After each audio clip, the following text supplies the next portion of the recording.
Assalamualaikum warahmatullahi wabarakatuh. Selamat sore, perkenalkan kami dari kelompok 4 dari kelas B Algoritma dan Pemrograman 2. Eh, Kali ini saya dan kelompok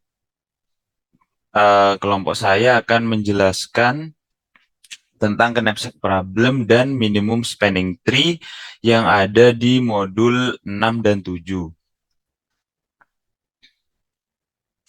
Jadi perkenalkan ada 3 orang di kelompok 4. Yang pertama yaitu saya, Yanuari Muhammad Adimada, dengan NIM 2224 10 10 10 94. Yang selanjutnya ada teman saya, Ganza Betananda Dilva, dengan NIM 2224 10 10 10 30. Dan yang terakhir yaitu ada Bagaskara Surya Praditya dengan NIM 2224 10 10 10 90. Lanjut, jadi yang pertama yaitu knapsack problem. Jadi, knapsack ini merupakan suatu permasalahan dalam menentukan pemilihan objek dari sekumpulan objek yang masing-masing mempunyai bobot dan nilai untuk dimuat dalam sebuah media penyimpanan. Nah, media penyimpanan di sini tuh seperti kayak misalnya ada media penyimpanan seperti tas itu kan nanti bakalan misal di sini ada contohnya ada 4 barang, ada buku, headset, laptop, dan TV. Jadi misal di suatu penyimpanan itu ada batas maksimalnya misal 15 kilo. Nanti misal TV-nya 10 kilo, laptop 3 kilo, terus headset 2 kilo, dan buku 1 kilo. Nah, nanti kan pasti dipilih yang muat gitu loh. Jadi dengan yang muat tadi kan ada TV, laptop, sama headset. Nah, itu muat. Yang buku, kalau misal buku ditambahkan itu nantinya bakal bisa melebihi kapasitas media penyimpanan. Jadi hasil optimumnya itu ditemukan headset, laptop, dan TV. Nah, di sini tadi saya salah menuliskan weight-nya, jadi ada yang keliru sedikit di contoh ini. Lanjut, jadi knapsack problem itu merupakan masalah di mana seseorang berhadapan dengan persoalan optimasi pemilihan benda yang bisa ditampung ke dalam suatu wadah yang telah saya jelaskan tadi. Optimasi itu dimaksudkan agar proses pemilihan atau seleksi benda itu yang hendak dimasukkan ke dalam suatu wadah atau tempat. Yang dimaksudkan agar didapatkan keuntungan semaksimal mungkin dari si knapsack problem ini. Masing-masing dari benda yang hendak dimasukkan ini berat dan nilainya difungsikan dalam menentukan prioritas pada pemilihan tersebut. Nah, tadi kan misal ada 4 benda itu setiap benda kan pasti berbeda-beda antara entah beratnya atau harganya itu kan pasti berbeda-beda. Nanti bakalan dicari dengan berat yang tidak melebihi batas maksimal dan dengan harga yang paling menguntungkan. Jadi nanti akan diurutkan secara tingkat prioritasnya. Nilai yang dimaksud bisa berupa harga barang, ya, tingkat kepentingan, seperti yang saya jelaskan tadi, nilai sejarah, dan lain-lain. Untuk wadah dalam bahasan ini mempunyai nilai konstanta sebagai nilai pembatas terhadap tiap-tiap benda yang hendak dimasukkan ke dalam wadah yang tersedia. Ya, dalam hal ini ada sebuah tuntutan untuk menggunakan sebuah metode memasukkan benda yang dimaksud tersebut ke dalam sebuah wadah agar menghasilkan hasil yang optimal. Hasil yang optimal ini maksudnya itu agar nanti si pembuat sistem ini dapat menghasilkan keuntungan yang semaksimal mungkin dengan tidak melampaui kemampuan wadahnya atau batas maksimal wadahnya. Yang selanjutnya ada jenis-jenis knapsack problem.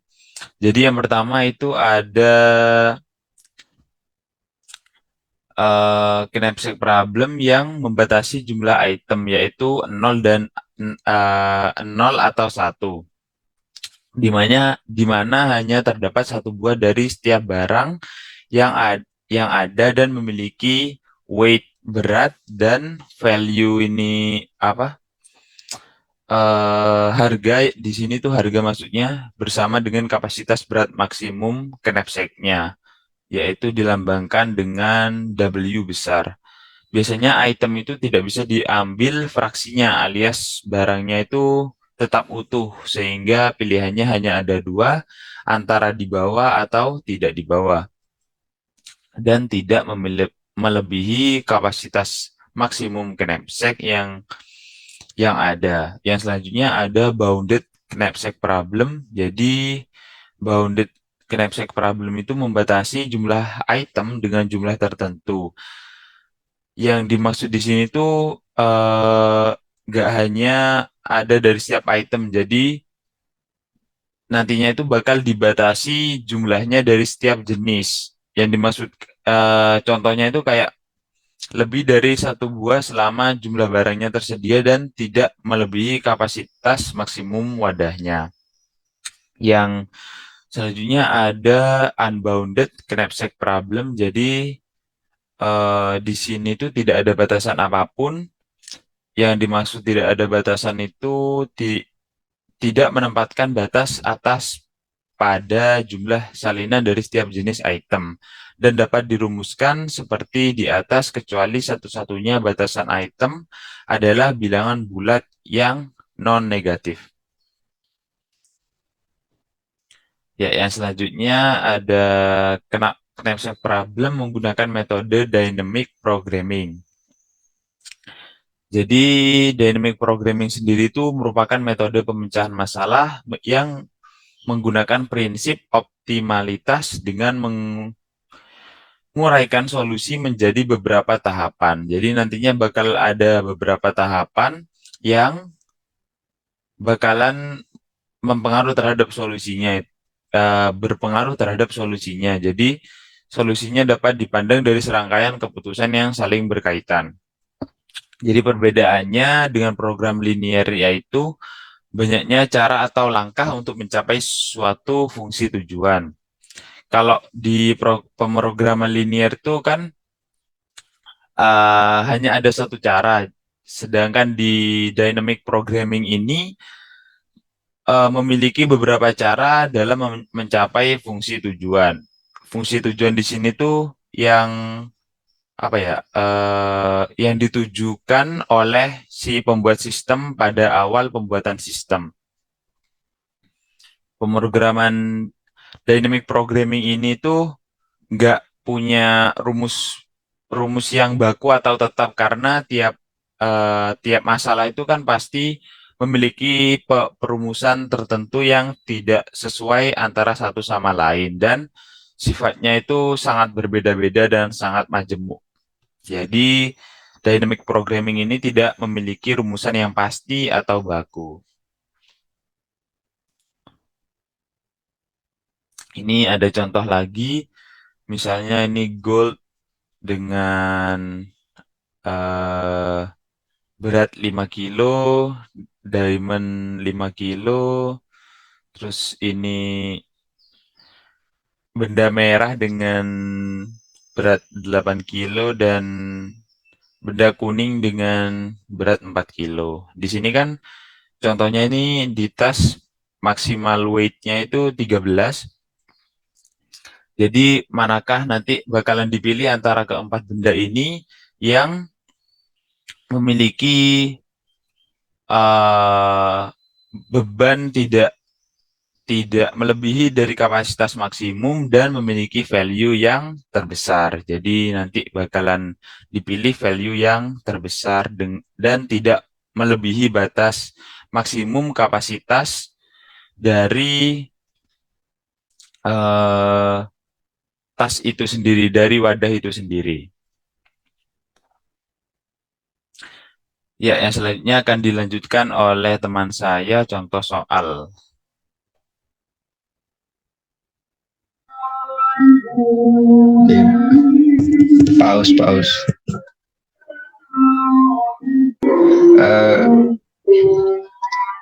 Oke, untuk contoh soalnya menggunakan 01 knapsack problem.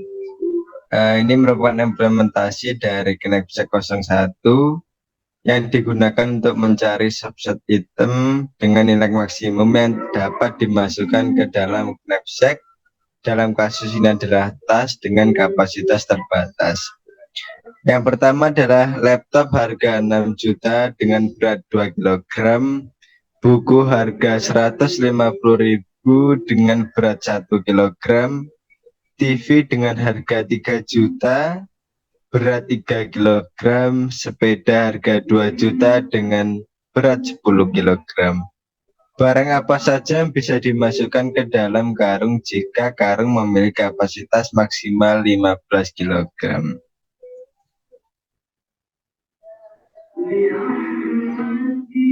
Jadi yang sudah dijelaskan tadi, fungsi knapsack ini untuk mencari nilai optimum yang bisa dimasukkan dalam suatu kapasitas tertentu. Dalam fungsi tersebut, fungsi knapsack 01 mengambil 3 argumen dengan value array dari setiap item, weight atau berat, yang berisi dengan array berat dari setiap item dan capacity. Yang bermaksud adalah kapasitas maksimal dari knapsack, dalam kasus ini adalah tas. Kemudian untuk variabel n diinisialisasi dengan panjang array value yang menunjukkan jumlah total item yang tersedia. Variabel dp adalah matriks 2 dimensi dengan ukuran n plus 1 kali capacity plus 1. Matriks ini digunakan untuk menyimpan nilai maksimum yang dapat dicapai dengan mempertimbangkan subset item-item tertentu yang ada. Dalam nested loop for pertama, iterasi dilakukan dari 1 hingga n plus 1. Loop ini digunakan untuk membangun tabel DP. Kemudian dalam nested loop for kedua, iterasi dilakukan dari 1 hingga capacity plus 1. Loop ini digunakan untuk mengisi nilai-nilai tabel DP berdasarkan aturan algoritma knapsack. Kemudian pada setiap langkah iterasi, kondisi if digunakan untuk memeriksa apakah bobot item saat ini atau weight I-1 lebih kecil atau sama dengan bobot maksimal yang sedang dipertimbangkan W, yang menginisialisasi weight atau berat. Jika iya, maka nilai DPIW diisi dengan maksimum antara nilai item saat ini ditambah dengan nilai maksimum yang dapat diperoleh dengan sisa kapasitas dengan DPI-1 W min weight I-1 dan nilai maksimum yang dapat diperoleh tanpa mempertimbangkan item saat ini atau DPI-1W. Jika pada bobot item saat ini lebih besar dari kapasitas maksimal yang sedang dipertimbangkan, maka nilai DPIW diisi dengan nilai maksimum yang dapat diperoleh tanpa mempertimbangkan item saat ini, DPIW-1. Setelah tabel DP terisi, dilakukan langkah untuk mengumpulkan item-item yang terpilih dalam knapsack. Variabel selected item diinisialisasi sebagai array kosong untuk menyimpan nomor item yang nantinya terpilih. Variabel I diinisialisasi dengan N dan variabel W diinisialisasi dengan capacity dalam loop while selama I dan W lebih besar dari 0. Dilakukan pengecekan apakah nilai DPIW tidak sama dengan nilai DPI-1W. Jika iya, itu berarti termasuk item I. Mungkin bisa lanjut untuk hasil kodenya.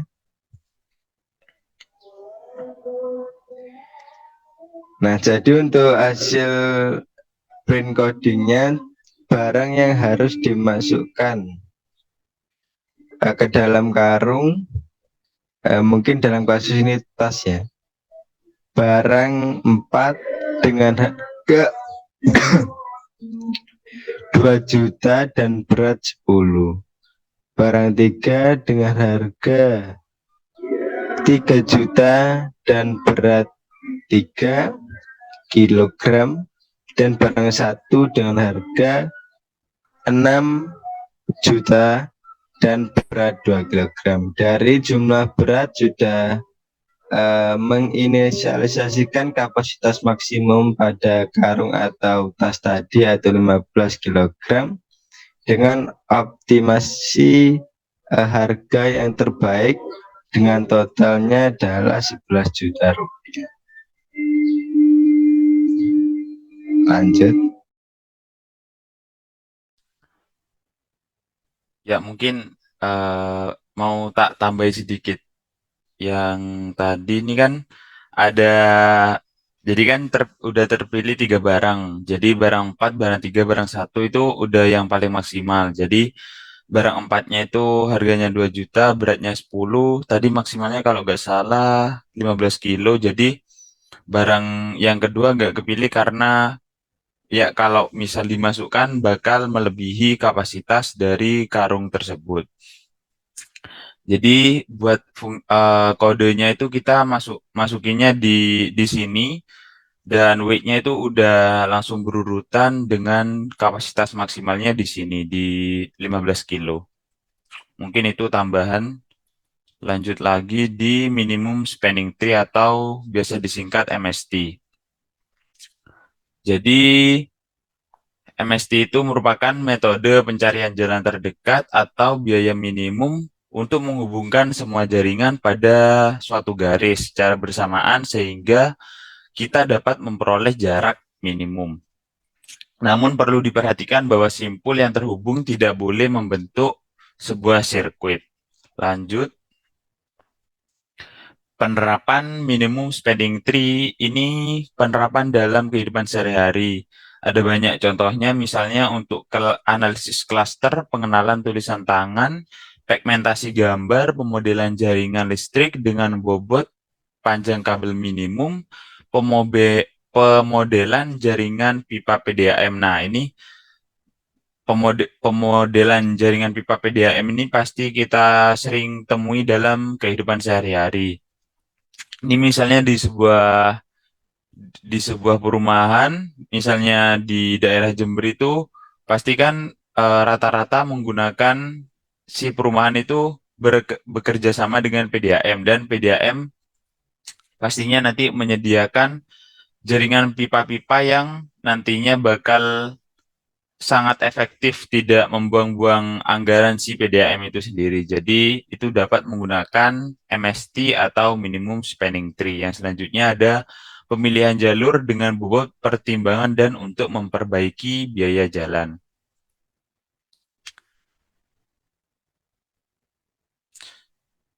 Ada juga yang selanjutnya itu syarat minimum dari spanning tree. Jadi pencarian biaya minimum pada setiap graf untuk membentuk minimum spanning tree harus kita itu harus memperhatikan beberapa syarat.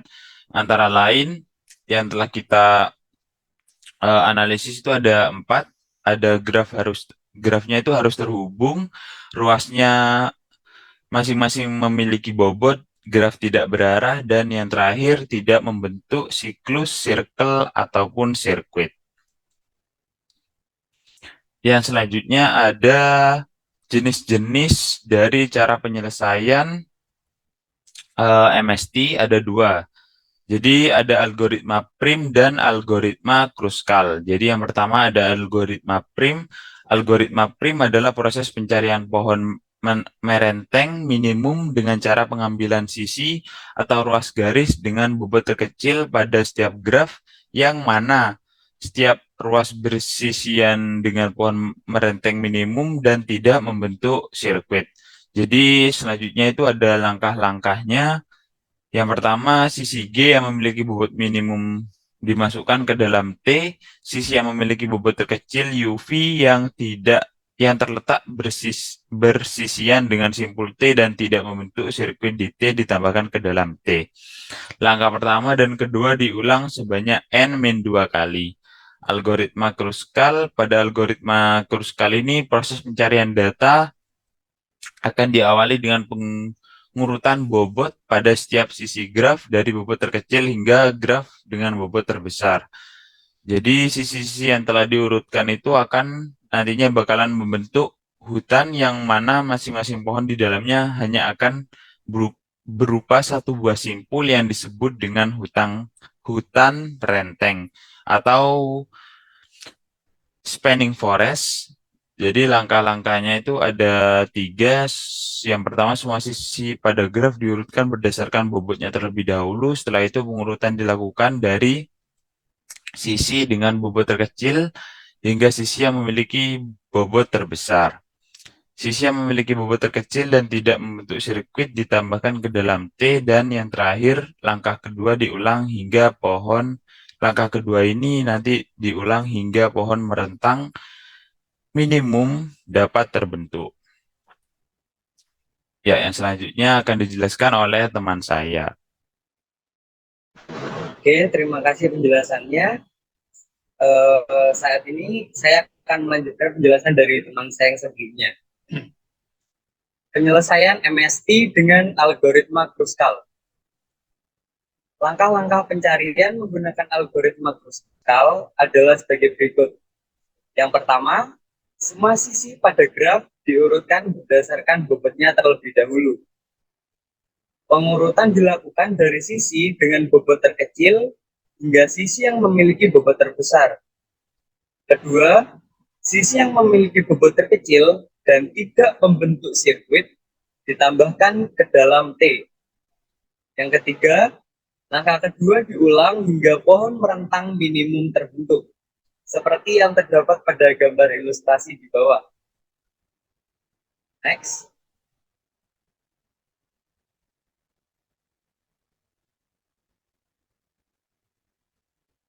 Oke, saya akan menjelaskan codingan di atas. Jadi pada codingan di atas, perintah import SYS digunakan untuk mengimpor modul SYS ke dalam program, yang mana modul ini menyediakan akses ke beberapa variabel dan fungsi yang secara langsung berhubungan dengan interpreter Python. Dalam konteks kode di atas, mode SYS digunakan untuk mendapatkan nilai maksimum yang dapat diterima oleh bilangan integer dengan menggunakan atribut max size. Lalu adalah graph. Graph adalah sebuah kelas yang merepresentasikan sebuah graph. Dalam konstruktor _init_ kelas ini menginisialisasi jumlah vertex V dan matriks graph yang merepresentasikan bobot dari setiap edge antar vertex. Fungsi print MST atau self parent digunakan untuk mencetak minimum spanning tree atau MST. Ini mencetak setiap edge dalam MST beserta dengan bobotnya. Parent adalah array yang menyimpan MST. Selanjutnya adalah fungsi min_k dalam kurung self key MST set digunakan untuk mencari vertex dengan nilai kecil yang belum termasuk dalam MST. Fungsi ini mengiterasi melalui semua vertex dan memeriksa apakah vertex tersebut belum termasuk dalam MST dan memiliki nilai key yang lebih kecil dari min score value. Fungsi dari prim MST self adalah implementasi algoritma prim untuk mencari minimum spanning tree pada graf yang diberikan. Algoritma ini dimulai dari vertex pertama dan secara bertahap menambahkan vertex lainnya yang memiliki bobot edge terkecil yang belum termasuk dalam MST. Pada contoh penggunaan terakhir kode, objek G dari kelas graph dibuat dengan jumlah vertex 5. Kemudian, matriks graph diinisialisasi dengan bobot-bobot edge yang terhubung antara vertex-vertex tersebut. Setelah itu, metode print MST kurung kosong dipanggil pada objek G untuk mencari dan mencetak minimum spanning tree dari graf yang diberikan. Dalam hal ini, algoritma prim digunakan untuk mencari minimum spanning tree atau MST dari graf dengan bobot edge yang diberikan. MST adalah himpunan edge yang menghubungkan semua vertex dalam graf dengan total bobot minimum. Ya. Nah, ini adalah hasil dari codingan yang sebelumnya saya jelaskan. Next.